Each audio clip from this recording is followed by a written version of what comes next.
svet na kanalu A, danes v oddaji.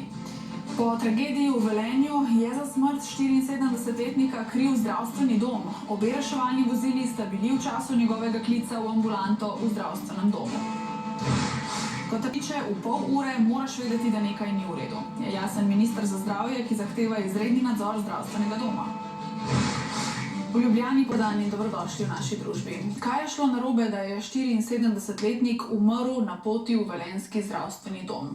Potem, ko je zaradi bolečin večkrat poklical na pomoč in bil le slabi 2 uri pred smrtjo tudi v dežurni ambulanti. Tja se je pripeljal sam, dobil terapijo, potem pa prav tako sam odšel domov. Pol ure kasneje še enkrat pokličal dežurno ambulanto, ker bolečine ne pojenjajo. In to bi moralo prižgati alarm pri vsakem zdravniku, je danes dogodek komentiral minister za zdravje. Sam, čisto strokovno kot zdravnik, pa sem 6 let dežural v zdravstvenem domu in vsak zdravnik, ki opravi strokovni izpit, kot je pacient drugič kliče po pol urah, moraš vedeti, da pa nekaj ni v redu. Je torej za smrt odgovoren zdravstveni dom ali je nesrečni dogodek le splet okoliščin? Direktor zdravstvenega doma delo svojih zaposlenih zagovarja in žogico vrača ministru ter s prstom kaže na sistemsko neurejenost nujne medicinske pomoči. A Bešič Loredan se samo na pogovor z zaposlenimi ne bo zanašal, temveč bo zahteval posnetek nujnega klica, ki bo razkril morebitne skrivnosti. Rebeka Tomadus.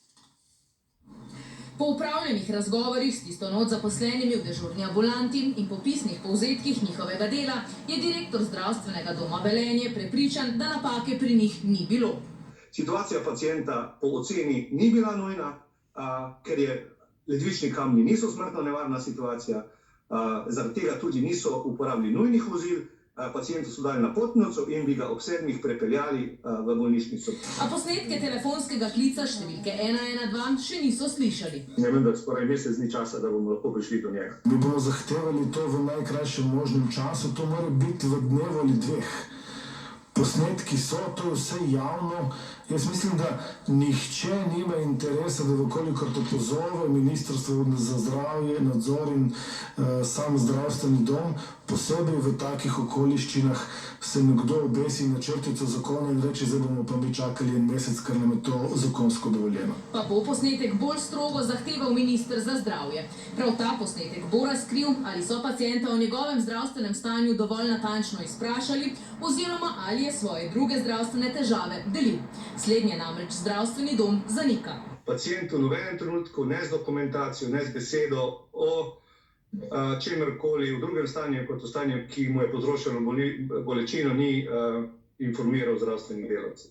V drugem klicu pol ure od obiska v dežurni ambulanti pa je pacient po besedah Šteharnika zaprosil za prevoz v bolnišnico. Nujna medicinska pomoč ni taksi služba za prevoze v bolnico. Nujna reševalna vozila, nadaljuje Šteharnik, morajo biti na voljo za nujne primere, ki se lahko zgodijo kadarkoli.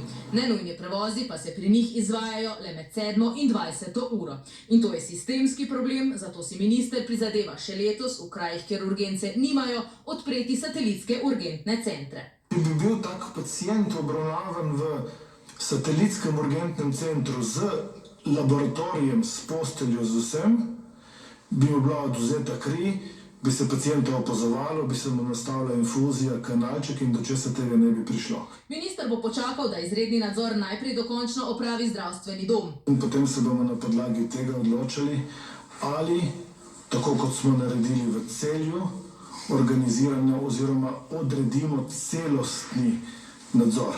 Ključno pa je, da s sistemskimi spremembami čim prej poenotimo delovanje nujne medicinske pomoči. Če pacient kriče prvič in drugič in če se stanje spremeni in če se pokljuka in če je stopnja bolečine in tako naprej, bo v vsakem primeru poslano reševalno vozilo. Zato, da ne bodo pacienti prepuščeni sreči oziroma nesreči ter občutku za resnost situacije zdravnika na drugi strani telefonske linije. Stavka zdravnika.